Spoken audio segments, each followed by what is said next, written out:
Merci d'avoir nous avoir commandé le jour saint en tant que bénédiction. Nous y avons obéi. Tu as sauvé nos âmes, tu les as aimées et tu leur as donné beaucoup de grâce pour qu'elles puissent vivre. Et tu nous as aussi donné beaucoup d'espoir.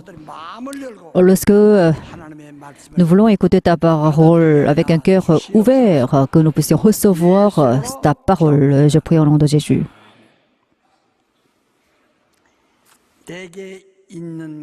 Ce que j'ai, lisons le résumé du sermon d'aujourd'hui. Dieu est le Tout-Puissant. Il est venu au monde par la parole et la parole est devenue chair et est venue au monde et est morte sur la croix. Mais celui qui était la parole est devenu chair a été ressuscité 3 jours après sa crucifixion. Et par le Saint-Esprit, il a été ressuscité en nous. Là où se trouve le nom Jésus lié à sa résurrection. Celui en qui demeure le Saint-Esprit est celui qui est rempli du nom Jésus. Bien qu'on n'a ni or ni argent, il faut le nom Jésus pour être spirituel. Celui qui n'est pas spirituel ne peut connaître Jésus-Christ. Il faut qu'on soit rempli du nom Jésus. Il faut cette plénitude pour avoir la puissance. Celui qui a le nom Jésus est rempli du Saint-Esprit. Il faut manifester ce nom par le Saint-Esprit. Celui qui a le nom Jésus doit savoir pardonner. Il faut être rempli du cœur aspirant à sauver les âmes. Celui qui a le nom Jésus a l'autorité et doit savoir fournir le nom Jésus. Qu'est-ce qu'on a? Le nom Jésus ou son propre honneur? Atteignons les extrémités de la terre avec le nom Jésus.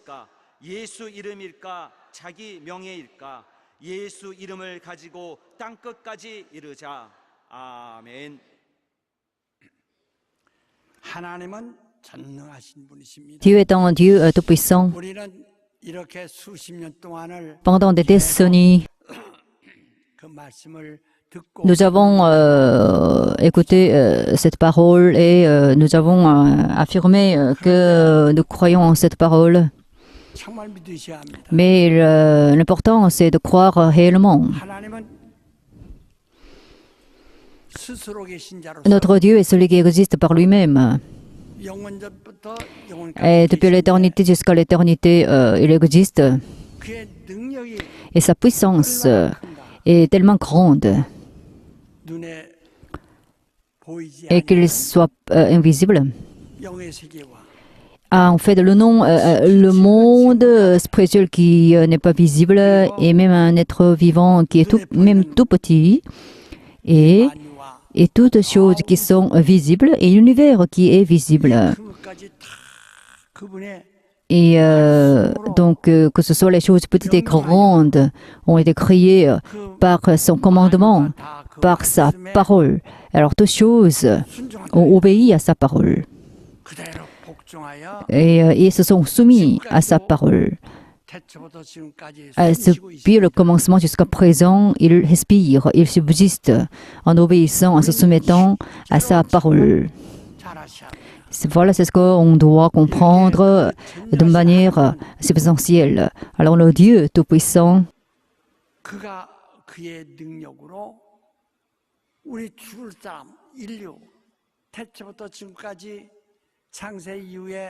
alors depuis la création, depuis le commencement jusqu'à présent, il y a eu des centaines de milliards d'habitants qui ont vécu sur cette terre.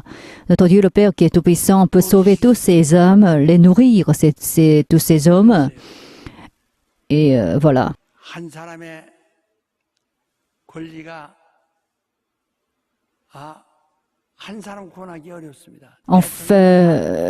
Mais en fait, il est difficile de sauver même une personne, même le président d'un pays a beaucoup de difficultés de sauver des personnes. Mais notre Dieu le Père peut sauver tout le monde et il peut nous nourrir, il peut nous rendre heureux et parce qu'il est rempli de puissance de manière illimitée. Mais nous disons que nous le connaissons, mais nous ne sommes pas encore entrés dans une relation profonde avec lui. C'est parce que nous ne reconnaissons pas. Alors nous faisons beaucoup d'efforts et nous prions et nous pleurons, nous crions à lui. Alors nous invoquons même son nom, mais nous ne reconnaissons pas l'autorité de son nom, nous ne le reconnaissons pas. C'est ça le problème. Par exemple, on a un bol de riz, ensuite je peux le manger. Alors même si on dit une centaine de fois je peux le manger, sans manger réellement, et seulement on le soutient, à ce moment-là on ne pourra jamais manger. De la même manière, c'est ce que nous devons faire devant Dieu, il faut le reconnaître. Le christianisme est différent des religions. Le christianisme, qu'est-ce que c'est? C'est reconnaître Dieu. Reconnaître Dieu. Nous reconnaissons son existence, nous reconnaissons sa toute-puissance et nous reconnaissons sa volonté de travailler. La Bible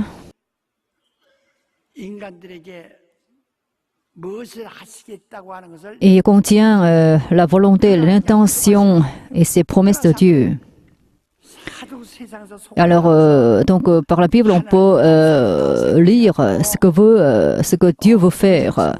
Mais le problème, c'est que les hommes sont trompés trop. C'est la raison pour laquelle ils ne peuvent même pas croire en Dieu, ils ne peuvent pas le reconnaître. Ils sont toujours instables. Mais notre Dieu peut tout faire. Et il veut tout faire aussi. Et il peut le faire aussi. C'est ce que nous devons reconnaître. Par la bouche, on appelle Dieu, mais puisqu'on ne le reconnaît pas, nos âmes périssent, nos familles périssent et tout périt.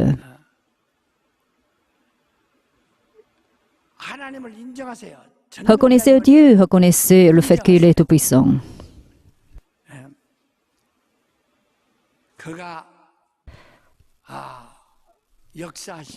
S'il agit, s'il travaille, il le donne. Quelle est notre espérance en fait? De l'humanité et vit et meurt. C'est ça la vie des hommes. Mais il y a personne qui a été ressuscité après sa mort. Mais bien sûr, il y a un grand nombre de personnes qui se sont évanouies et qui ont retrouvé la vie. Par exemple, dans ce testament, il y a un roi Israël qui a pu prolonger sa vie, sa longévité de 15 ans, mais il n'a pas vécu éternellement. Mais Jésus-Christ que Dieu nous a envoyé est venu dans ce monde. Il est mort. Ce n'est pas parce qu'il a été vieilli ou ce n'est pas parce qu'il était tombé malade qu'il est mort. Ce n'était pas une mort naturelle. À partir de 3 ans et jusqu'à 30 ans et jusqu'à 33 ans, l'homme est le plus intelligent et le plus lucide et le plus puissant et le plus fort. Et c'est ainsi que l'homme atteint son apogée lorsqu'il a 30 ans et jusqu'à 33 ans. C'est pourquoi, pendant cette période, on doit réussir, on doit saisir cette opportunité pour pouvoir réussir dans le monde. Parce que c'est une période c'est la période d'or en fait, la plus utile. Donc il ne faut pas gaspiller l'autre temps pendant cette période. À ce moment-là, on ne peut que échouer.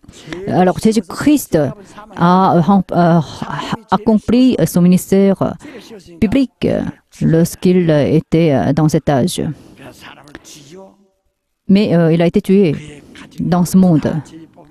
Tous ses vêtements ont été ôtés et il a été enseveli après sa mort. Mais il a été ressuscité par notre Dieu le Père et il a été enlevé dans les cieux et maintenant il est présent dans les cieux, il est vivant et il nous envoie le Saint-Esprit jusqu'à aujourd'hui. C'est ainsi qu'il nous envoie son cadeau et qui est le Saint-Esprit. De manière continue, il le fait de manière continue. Il est venu dans ce monde et jusqu'au moment où il va nous enlever dans les cieux, il reviendra pour juger ceux qui sont ennemis de Dieu. Alors maintenant, Jésus-Christ est en train de faire ses préparatifs. Cette puissance est possédée par notre Dieu le Père, qui est unique. Seul Jésus-Christ est vivant, hein? C'est unique. Tous nos ancêtres sont morts. Tous les rois sont morts. Celui est vivant et en vie. Si nous ne y croyons pas, et tout ce que nous faisons, ça n'a aucun sens. Il était dans 1 Corinthiens chapitre 15, la résurrection de Jésus-Christ n'est pas l'objet de notre foi. Notre foi est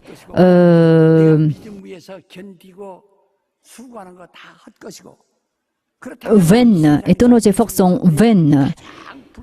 Et c'est là pour laquelle ceux qui croient en Jésus sont les plus pitoyables de ce monde, s'il n'y a pas la résurrection de Jésus-Christ. Donc notre foi, c'est quoi? C'est une grandeur, c'est une puissance, c'est la vie. Et voilà. Et nous serons aussi ressuscités. Si nous avons la foi. Et ce qui importe le plus, c'est le nom de Jésus, c'est le nom de Dieu. Il est dit dans Jean chapitre 17, 11 et 12. Jésus-Christ a confessé à Dieu le Père. Il a dit, Père, tu m'as donné ton nom, le nom de Jésus.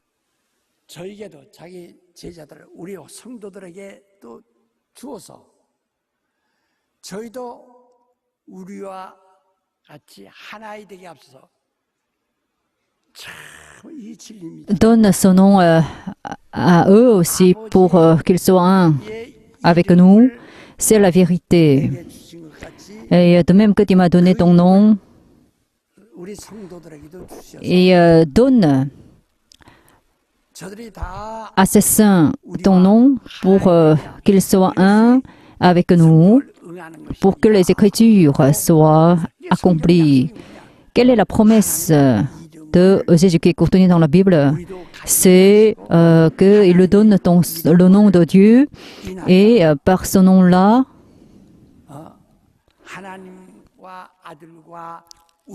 nous pouvons être un avec Dieu le Père et avec son Fils, Jésus. Un, devenir un. C'est ça sa promesse. Jésus nous a dit, il y a son royaume, il y a son autorité et il y a sa gloire. C'est pourquoi les hommes ont été bien étonnés. Et il y aura aussi son royaume, son autorité et sa gloire.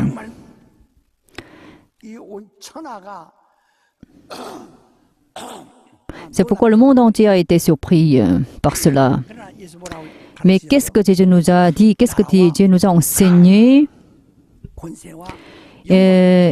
Son royaume et son autorité sont à Dieu le Père pour l'éternité. Tout ceci est à Dieu le Père et tout ceci qui est à Dieu le Père a été donné à son Fils. C'est-à-dire son royaume, son autorité et sa gloire ont été donnés au Fils de Dieu. Et nous qui allons hériter de son royaume. Nous allons hériter de son royaume, de son autorité et de sa gloire. Est-ce que vous avez cette attente? Est-ce que nous avons cette espérance? Est-ce que nous pouvons hériter vraiment de son royaume et de sa gloire et de son autorité? Est-ce que c'est là notre espérance? Il est dit dans Romains 8, verset 16, 15, il est dit, et nous sommes devenus ses enfants, c'est le Saint-Esprit qui en témoigne. Si nous sommes ses enfants, nous sommes ses héritiers son royaume et son autorité et sa gloire. Et voilà, ce sera notre héritage. C'est parce que nous sommes devenus co-héritiers avec Jésus-Christ. Et pour pouvoir hériter de son royaume et de son autorité, de sa gloire, il faut que nous souffrirons avec lui lorsque nous séjournons sur cette terre. Si nous ne souffrons pas dans ce monde, et alors si on dort confortablement seulement, si on mange confortablement dans ce monde, c'est-à-dire que si on vit une vie confortable sans souffrir, ça c'est pas c'est pas ce qui a été dit par Jésus. Est-ce que nous voulons vraiment hériter de ce qui appartient à Dieu?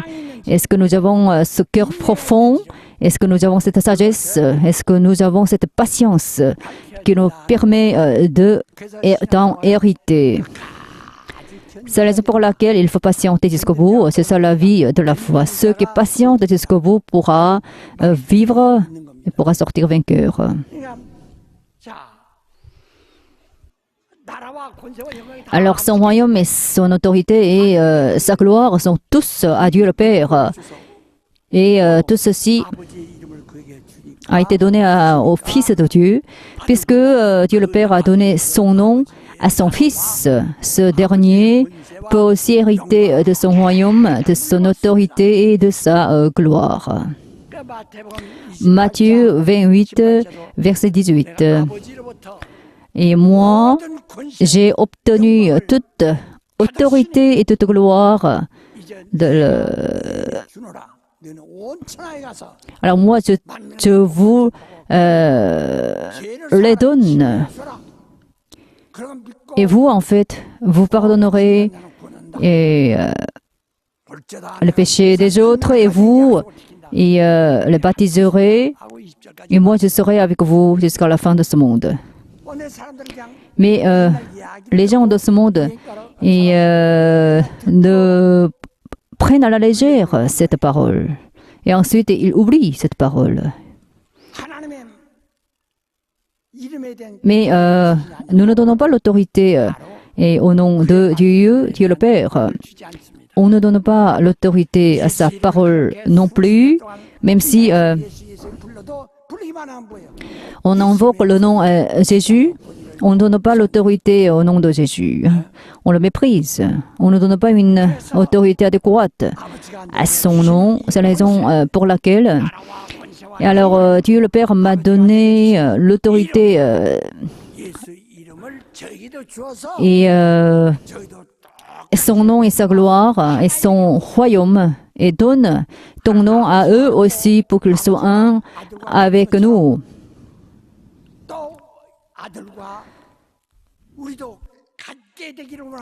Et parce que je veux que nous soyons comme Dieu le Père, comme nous soyons comme le Fils de Dieu.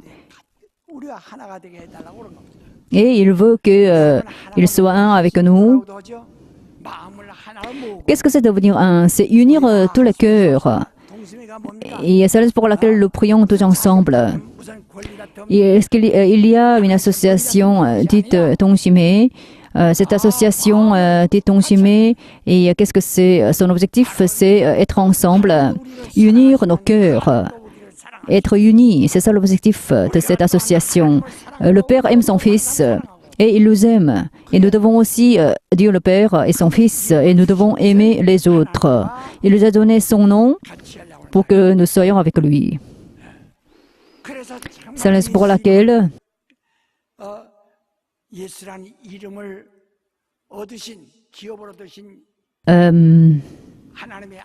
le Fils de Dieu qui a obtenu le nom, c'est un héritage, connaît le cœur de Dieu le Père correctement et il l'a manifesté tel quel au monde. Et il a fait la volonté de Dieu telle quelle et de manière parfaite. Et pour cela, il a abandonné même sa vie. Et il lui donne aussi son nom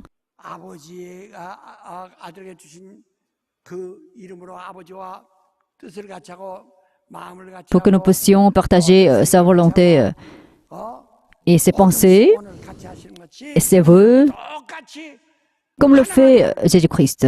Pour cela, il faut que nous soyons un avec Dieu le Père. 아버지와 아들이 나누신 그 모든 영광을 우리도 똑같이 가지게 하려는 것이다. Et il veut que nous partagions sa gloire. 그럼 과연 그렇게 됩니까? 농사하는 사람이 Comme le Père, le Fils le font. 농사짓는다면 Un semeur, par exemple, 봄에 씨를 뿌립니다. au printemps, il sème les graines au printemps. Et 정말 고생합니다. celui qui cultive la terre souffre beaucoup. 볼때 대개 농사 En général, 농사꾼들 대개 공부하시면 le semeur, les agriculteurs ne font pas beaucoup d'études en général, mais ces jours-ci, il y a un certain nombre d'agriculteurs qui ont fait l'enseignement secondaire au supérieur. Mais lorsque j'étais jeune, 초등학교를 졸업을 못했어요. 4학년 때 끝나고 2학년 때 끝나고 아직 들어가지 않은 사람도 있고. 그렇게 il n'y avait pas beaucoup qui ont fait les études. 지식으로는 무식하죠. Au niveau de la connaissance, au niveau de l'intellectuel, les agriculteurs sont incultes, ils ne sont pas bien éduqués en général, et ils n'ont pas fait beaucoup d'études en général. 그들이 공부했으면 어떻게 됐을까? Mais si ils ont fait beaucoup d'études, ils ne seront pas à la campagne. 그래가지고 누가 그 힘들고 Parce que si on a fait beaucoup d'études et on ne veut pas cultiver la terre, en souffrant énormément, on ne peut pas faire ce genre de choses pendant toute l'année. Et pourquoi on doit travailler énormément au champ? Mais puisqu'on a fait beaucoup d'études, on ne peut pas faire grand-chose dans le monde. C'est pour laquelle on reste à la campagne et on fait l'agriculture. 시골 아이들도 대학 나고 그러기 때문에 Et aujourd'hui, la campagne périt parce que 옛날 같으면 이게 le niveau d'éducation est très élevé en Corée. Donc, il n'y a pas beaucoup de jeunes qui veulent rester à la campagne. C'est pourquoi l'agriculture ne s'est pas bien développée. Donc, les agriculteurs travaillent beaucoup et souffrent énormément. Donc, les agriculteurs sèment les graines au printemps et eux, ils cultivent la terre. 재벌 맨 호미를 또 두 번째 호미를 맵니다. 보름 만에 또. 그러니까 다 호미를 그양 Ils cultivent la terre avec 논 매는 게 얼마나 어려운지. des instruments agricoles hun일 장정이 et il est très dur. 매고 나면 끝날 Si on travaille toute la journée 재벌 맨다고 그래요. et 세 번째는 이제 맨주먹으로 풀 뜯어내립니다. donc on doit 눈을 보면요 눈이 다 잎혀를 et donc pour cultiver la terre, on doit arracher des herbes et on doit fouiller aussi avec des outils agricoles. Et alors on 그다음에 가을에 travaille dur. 타작을 합니다. Et puis en automne, on récolte. Et pendant la récolte, 뭐를 심을 때부터 et on sème. 주인의 눈에다가 뭐를 심어라. 그리고 일꾼을 주었어요. 일꾼도 똑같이 주인의 마음같이 Pendant la récolte, 가꿉니다. et voilà, on 그 곡식을 거둘 때는 ramasse 주인의 뜻과 le blé. 같아요. 주인의 소원과 같아야 되고 주인의 마음과 같아야 되고 Et en fait, il faut que ce qu'on récolte 같아야 된다. en automne 농사 잘 짓는 거죠. et corresponde au cœur de l'agriculteur, à son attente, à son espérance et à celle de ses serviteurs aussi. 시대가 이렇게 바람으로 불어서 있기 때문에 시를 잘 몰라요. 우린 어렸을 때 우린 누나도 다 Et alors pendant la récolte, on utilise le crible. 해주고 그랬어요. 근데 기질합니다. 기질할 때, 기질하면은 쭉정이는 다 날아가야 됩니다. Et alors pendant la récolte, les ivraies doivent être abandonnés, s'envoler. 정 안 나가려고 버티기는 있지만 Même si les ivraies veulent rester jusqu'au bout, ils doivent s'envoler et disparaître. Et si certains ivraies veulent rester, on les saisit et on les jette. 왜 그렇습니까? Mais le blé reste. 심지어는 Qu'est-ce que dit la Bible? Jean-Baptiste a dit, celui qui vient après moi aura un crible. Et alors, il va mettre les ouvriers dans le feu et il va mettre le blé dans le grenier. C'est l'avertissement de Dieu. Il est dans les actes des apôtres et Jésus-Christ viendra pour juger le monde. Il reviendra pour juger le monde. Il reviendra pour juger le monde. Maintenant, nous sommes tous ensemble et nous chantons, nous rendons le culte ensemble, nous donnons les offrandes et bien que ce soit le montant des offrandes, nous sommes tous ensemble, nous sommes tous au même niveau et nous travaillons bénévolement à l'Église. Mais au dernier moment, lors du jugement, il y aura donc le calcul de Jésus-Christ et ce qu'on pourra subsister devant le juge qui est Jésus-Christ. Alors pendant la dernière révélation, il y aura donc le jugement, le calcul de Jésus-Christ. Et c'est pourquoi Jésus nous avertit, il y a 10 vierges, mais seules 5 seront avec son épouse. Ce qui est le plus redoutable pour moi, il y a une parole que je crains le plus. Il est dit dans Hébreu, après avoir obtenu la connaissance de la vérité, après avoir obtenu la connaissance de Jésus-Christ, si on pêche volontairement, on ne pourra plus être pardonné, mais il n'y a que le feu qui va nous dévorer. Il n'y aura qu'un feu dévorant et qui va donc faire périr. Alors si on pêche volontairement, et qu'est-ce que ça veut dire? Même si on a obtenu déjà la connaissance de Jésus, on pêche volontairement. Et on abandonne nos charges volontairement. À ce moment-là, il n'y aura plus de pardon. Parce qu'il n'y aura plus de rédemption de la part de Jésus-Christ. C'est pourquoi on ne peut plus être pardonné. Il n'y aura qu'un feu qui va nous dévorer. Donc, il est terrible de tomber dans la main de Dieu. C'est vraiment terrible, c'est redoutable. Et vous voyez, il est vraiment difficile, terrible de tomber dans les mains de Dieu. Même si on n'observe pas la loi, même si on a attristé Jésus-Christ, on peut être pardonné de ce péché. On peut tout surmonter et on peut éviter le chemin de la perdition, même si on pêche d'une telle manière. Mais il est dit dans les 10 commandements, et même les idolâtres, ils peuvent être pardonnés. Et leur péché subsiste jusqu'à 3e et 4e génération. Mais celui qui prend à la légère le nom de Jésus, le nom de Dieu ne sera jamais pardonné, ne sera plus considéré comme innocent. Ce pécheur sera pécheur jusqu'au bout et ce péché ne peut pas être résolu. Donc, il faut qu'on apprenne le tableau de la volonté de Dieu d'une manière correcte et juste et substantielle.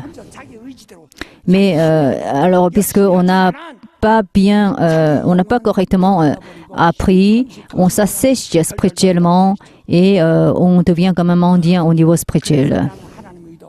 C'est la raison pour laquelle je vous enseigne le tableau de la volonté de Dieu. Il faut que nous comprenions l'intention de Dieu. Il faut que nous comprenions l'intention de nos parents pour que nous puissions vivre selon leur volonté de la même manière. Et Dieu le Père donne ton nom à eux aussi pour qu'ils soient avec nous. C'est ce que Jésus a dit à son Père. Dieu le Père peut nous sauver et Jésus-Christ est venu dans son monde pour nous sauver et nous servons Dieu le Père et Jésus. Et donc il faut que nous partagions la même volonté, la même position avec Dieu le Père, avec le Fils de Dieu. Il faut que nous ayons les mêmes idées que Dieu le Père et le Fils. C'est ainsi que nous devenions un avec Dieu le Père et Jésus-Christ. Et ce n'est pas parce que il veut nous enlever de ce monde et qu'il nous a donné son nom, mais il nous a donné son nom pour que ces écritures soient accomplies. Il faut qu'on s'aime les uns les autres Mais ce qui est dommage, qu'est-ce que c'est? Et si Jésus-Christ revient ce soir, et il y aura des séparations éternelles, l'un sera pris, mais l'autre sera laissé. Et même si on travaille ensemble dans le même champ, on sera pris, l'un sera pris, mais l'autre sera laissé. Voilà. Et même si on travaille ensemble dans le même champ, et l'un sera pris et l'autre laissé. Même si l'époux et l'épouse dorment ensemble, l'un sera pris, mais l'autre sera laissé. C'est ce que Jésus nous a dit. C'est un avertissement. Donc, si nous sommes des ivrés, nous pouvons être traités comme ivrés. C'est simple. Pourquoi Dieu nous a donné le nom Jésus? Si l'autorité du nom de Jésus s'effondre en nous, nous allons périr. Pourquoi notre Église est confrontée à une crise inédite? C'est parce que, eux, ils ont pris à la légère le nom de Jésus. Et est-ce qu'il y a les nouveaux venus à l'Église aujourd'hui? Il n'y a pas de nouveaux venus ces jours-ci. Qu'est-ce qui se passe?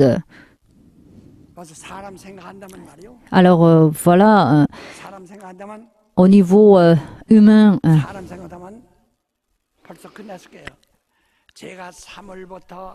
à partir du mois de mars,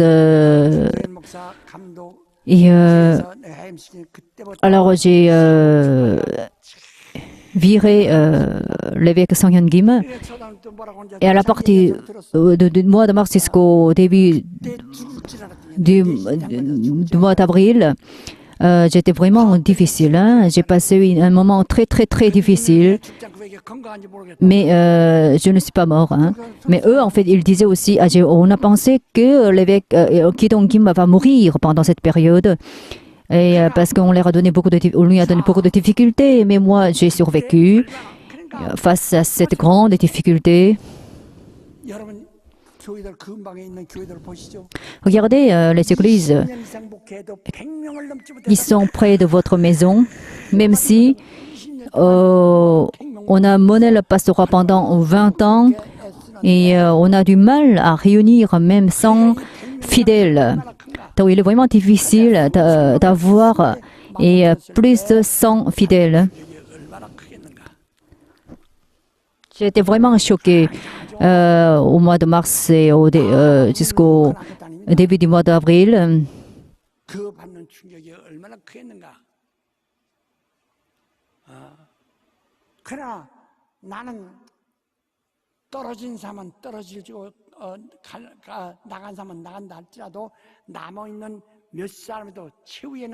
Même si un grand nombre de personnes me quittent, je serai avec ceux qui restent, même si le nombre de ceux qui restent est petit.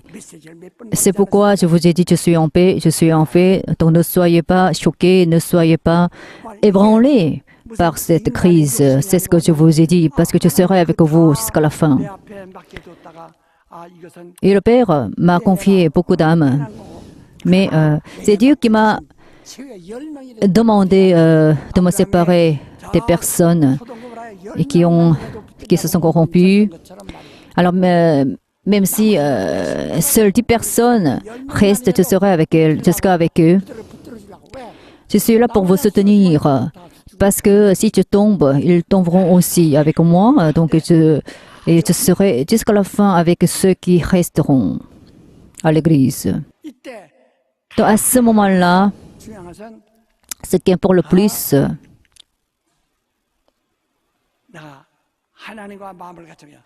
il faut que je sois avec Dieu le Père.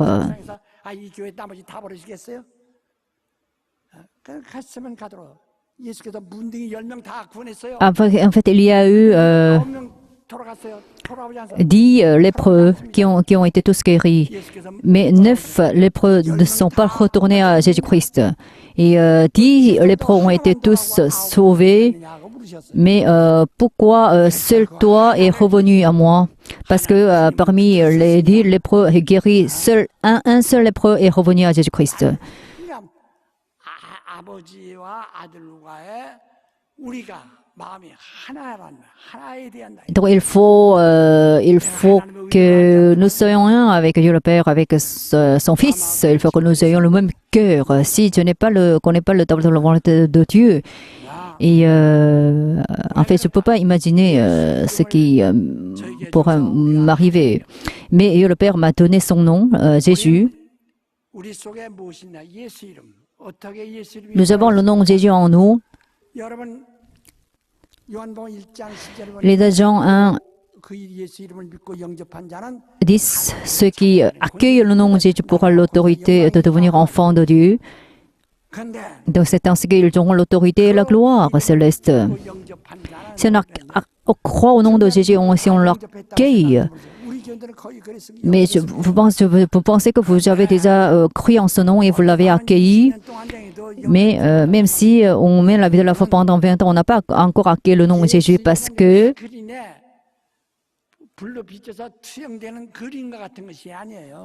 le nom Jésus n'est pas comment quelque chose qui peut disparaître. Si on a le nom de Jésus, on est scellé. Qu'est-ce que le sceau? Qu'est-ce que c'est le sceau en fait? Par le passé,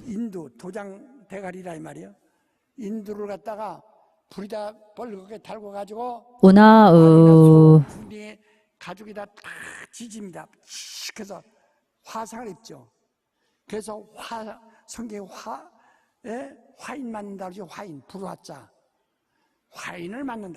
et en fait, on a passé au fer rouge les animaux par le passé. Et à ce moment-là, blessure qui est faite sur la peau ne disparaît jamais. Et cette blessure reste éternellement.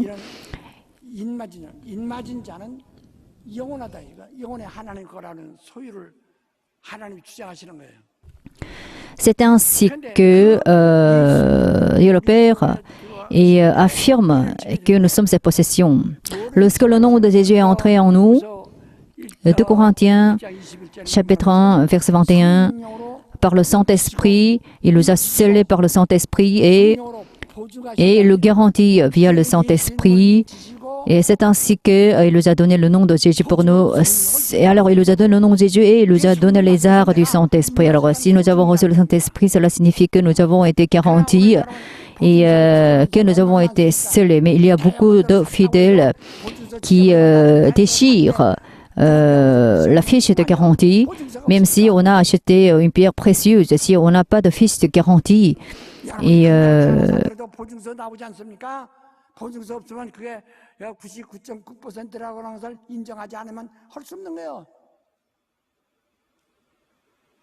그래서 예수 이름을 딱 인치시고 donc il nous a scellés en nous donnant le nom Jésus. Et 불 꺼진가 없어져 버리는 그런 것이 아니라 딱 인치시고 Et il nous a donc scellés en nous donnant le nom de Jésus et il nous a donné le Saint-Esprit comme garant, comme une garantie. Mais il n'y a pas beaucoup qui ont reçu le Saint-Esprit. Hein. Dans certaines églises, même si ils ont mené la vie de leur foi pendant 20 ans, ils n'ont pas encore reçu le Saint-Esprit. Hein.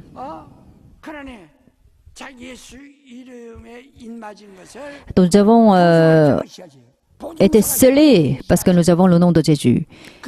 Mais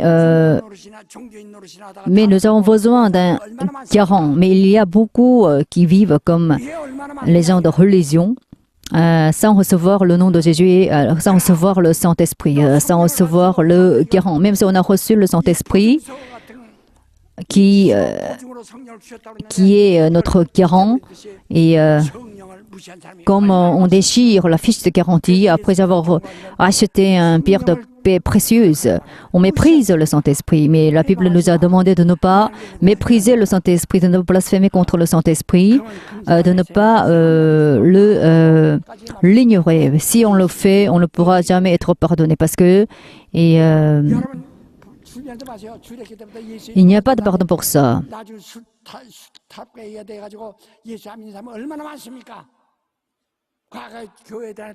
Il y a beaucoup de personnes qui ont quitté Jésus.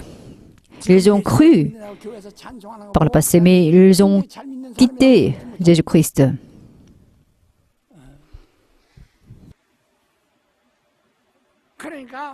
C'est pourquoi, et si vous avez cru au nom de Jésus et si vous l'avez accueilli par le Saint-Esprit, vous devez obtenir le témoignage concerné par le Saint-Esprit.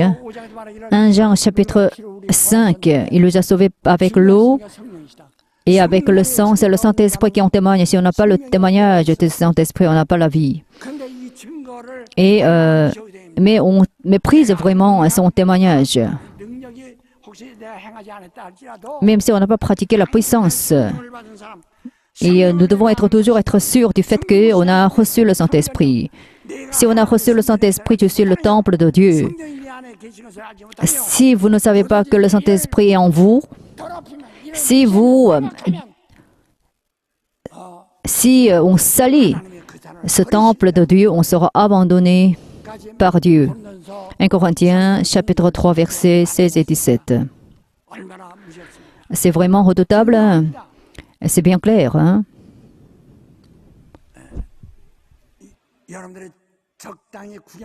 Il ne faut pas que nous vivions comme un simple spectateur. Et alors nous avons le nom de Jésus. C'est ainsi que nous devons dépendre du Saint-Esprit. Et le Saint-Esprit demeure en nous. Et comme garant, nous devons recevoir le Saint-Esprit parce que nous devons être sûrs pour l'éternité du fait que Jésus-Christ est en nous.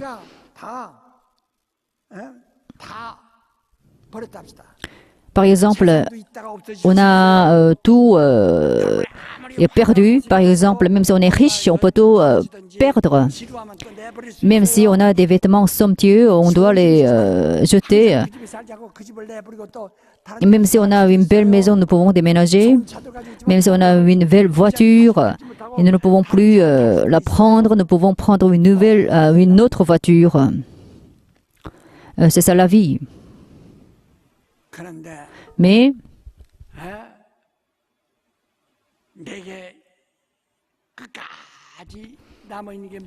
ce qui reste jusqu'au bout, à moi, qu'est-ce que c'est? Qu'est-ce que c'est? C'est notre vie biologique.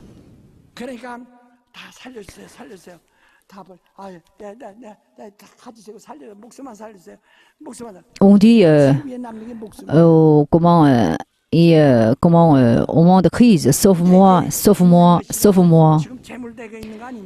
Et ce que j'ai, ce n'est pas la richesse, parce que la richesse n'est pas à nous pour l'éternité.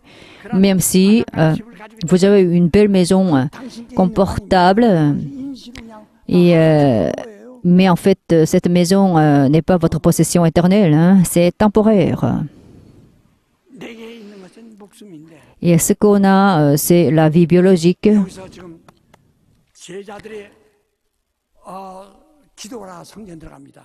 Les disciples de Jésus sont entrés dans le sanctuaire pour prier. Et devant le sanctuaire, il y a eu un boiteux qui est né en fait en tant que boiteux. Et lui, en fait, il ne peut pas gagner de l'argent parce qu'il n'a pas la force de travailler. Donc, il mendiait. Et les disciples de Jésus avaient pitié de ce boiteux et il leur a dit, on n'a ni or ni argent, ce dont tu as besoin, parce que l'argent ne peut pas rester jusqu'au bout. Ce que j'ai, qu'est-ce que c'est? Ce que j'ai, c'est la vie biologique. Ce que j'ai, c'est la vie biologique.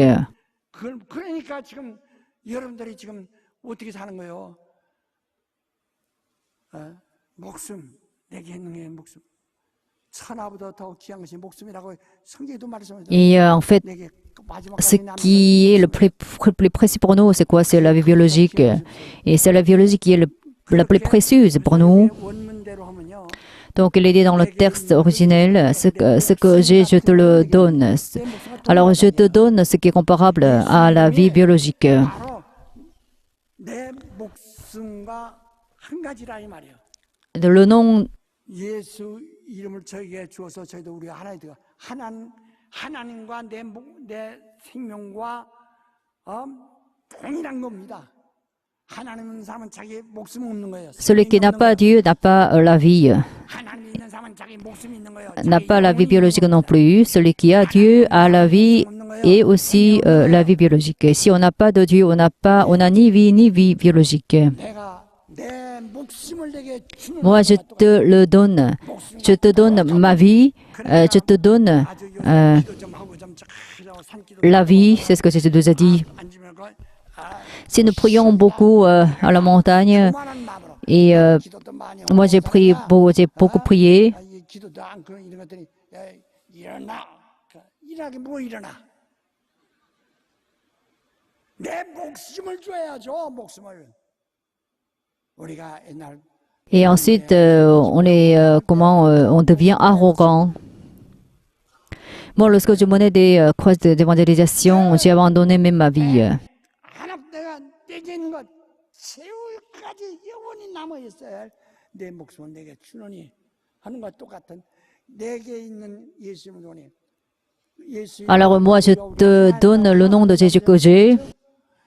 내가 오직 유일한 이 하나님을 내게 Cela signifie que je te donne, je t'annonce le Dieu unique.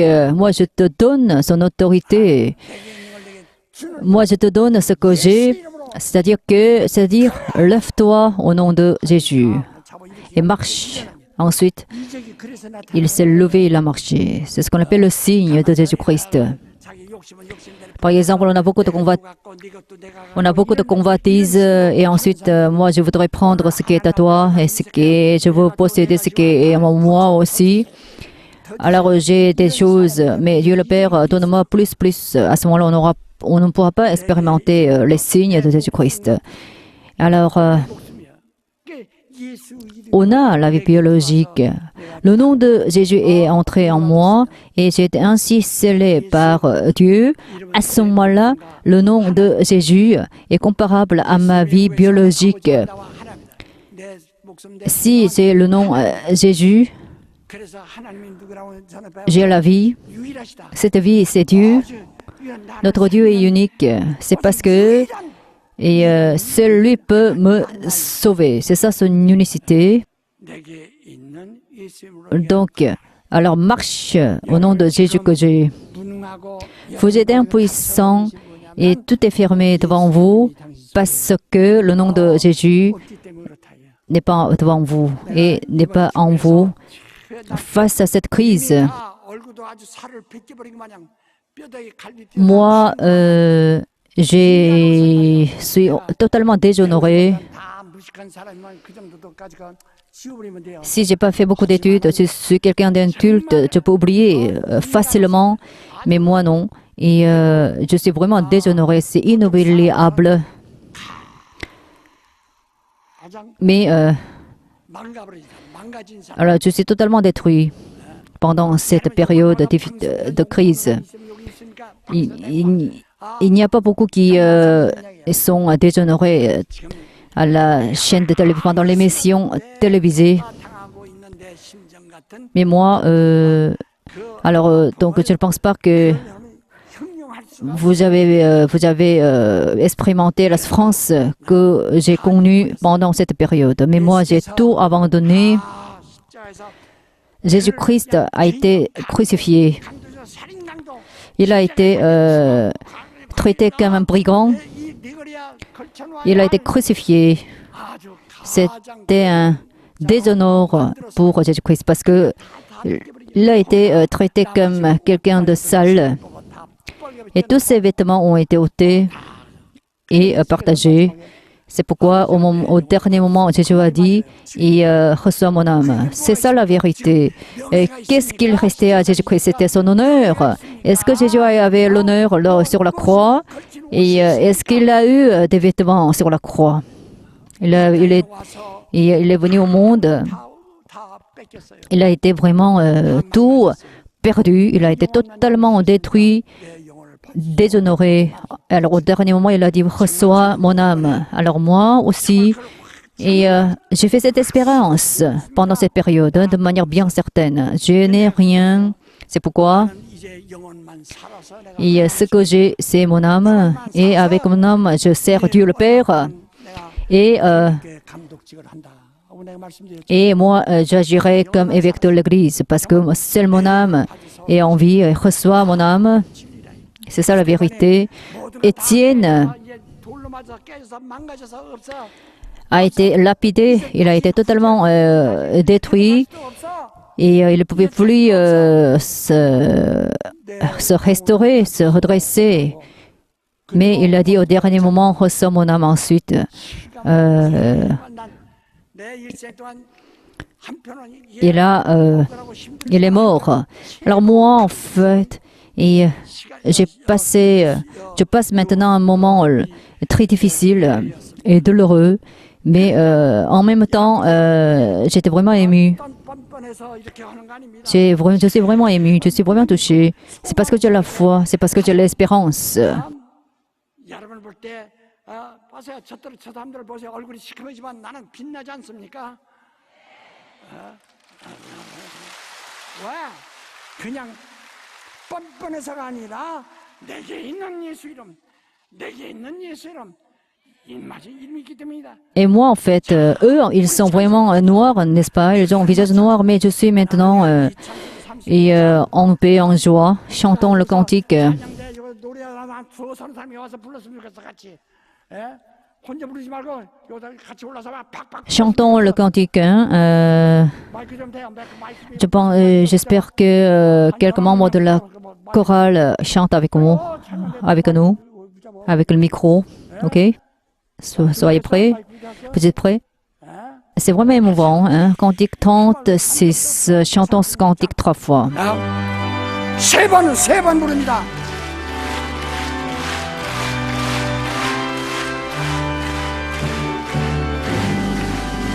주 예수 이름 높이여 다 찬양하여라. 금별유관을 들여서 만유의 주 찬양. 금별유관을 들여서 만유의 주 찬양. 주 예수 당한 고난을 못 잊을 죄인아. 내 귀한 몸에 바쳐서 만유의 주 찬양. 내 귀한 몸에 바쳐서 만유의 주 찬양. 이 지구